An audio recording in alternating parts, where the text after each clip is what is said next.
I fantasize a lot about dying. Will I get hit by a truck or get diagnosed with cancer? And who will be there at the end? How many friends will show up? How many exes fly in for the funeral? But recently I've been imagining myself dead.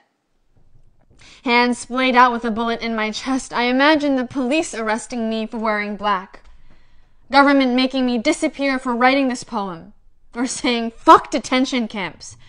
My father on state TV apologizing on my behalf. 對唔住, he would say, bowing at a 90-degree angle. 我個女知錯㗎啦. I imagine being at the border trying to return to Hong Kong and being told the city no longer exists.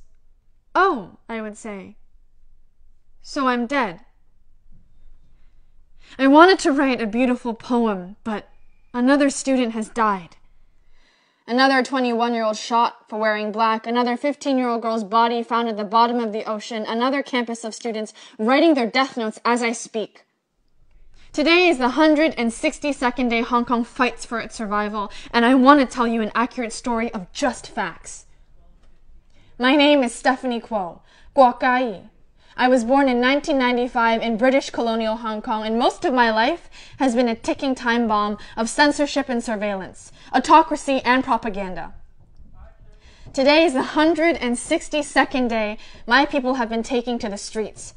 And from ages 11 to 83, over 4,500 have been arrested, 3,000 injured, over 14 live rounds, 1,000 beanbag rounds, 1,000 sponge rounds, 5,000 rubber bullets, and 9,500 canisters of tear gas have been fired, and over 6.5 million citizens exposed. My people have been burned and beaten, attacked and abused, assaulted, raped, shot, threatened, taunted, drowned, and killed. I have watched countless videos of cracked skulls and broken bones, taunted citizens and last breaths, innocent screams from children on the street. Another student has died. He fell, they say. It was an accident, they say, from a third-story parking lot, they say. When he died, the policemen laughed, declared they would pop champagne to celebrate the death of another cockroach. So I want this to be a good story. I want to say, go ahead, China. Make me disappear. Arrest me for writing ugly, accurate words. Ban me from a country that has never protected my people, because these are my people. That 21-year-old shot in the stomach at 8 in the morning. Pedestrian run over by a police motorcade. Social worker shot and blinded in the eye with a rubber bullet. Woman arrested and raped by 4 police officers. 14-year-old kid locked away for owning a laser pointer. They all could have been me. Every morning I wake up to images of cracked skulls on the streets in a country that will fall at China's feet for trade and investment, the NBA and a booming American economy. I used to think about dying, to think about who would be there at the end, who really cared. But I've realized that it doesn't matter who comes in the aftermath. This is a country founded on freedom and democracy, voices of the people and the right to vote, so why does it feel like it's laying in bed with a communist regime? It has been 162 days, and no government recognized by the UN, not even the UN itself, has come to support my city. No nation bold enough to forgo Chinese money in exchange for humanity, to stand up for murdered Muslims or the sovereignty of Taiwan, fight to free Tibet or teenagers dying on the streets of Hong Kong. If this is a eulogy, does this mean I belong to America? Does this mean I have to stay here, to call a place that did not save my home, home? My father sits alone in our apartment in Hong Kong. He sends me videos of the violence, articles of attacks.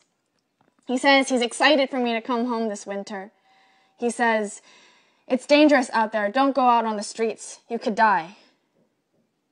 I imagine myself leaving home for the last time. Sometimes it looks like tear gas, like being crushed to the ground by officers and beaten by batons, but most of the time, it looks like being here, in America. taking pictures of sunsets and sipping wine out of a cup made by people trapped in a regime that does not recognize humanity. Another student has died. I know. The story gets old. So here's a poem. There is a gathering in America. It is large, it is loud, it is very festive. There are 327 million people on their feet, and they all speak Cantonese. They're all chanting, 香港人加油,香港人唔好放棄.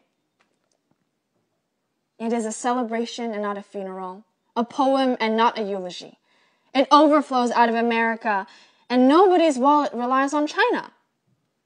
They all turn to me, all these Americans, to this dot of an island called Hong Kong, and they say, we're going to make sure this happens. We are going to make sure you survive. And for a brief moment, doesn't that sound beautiful?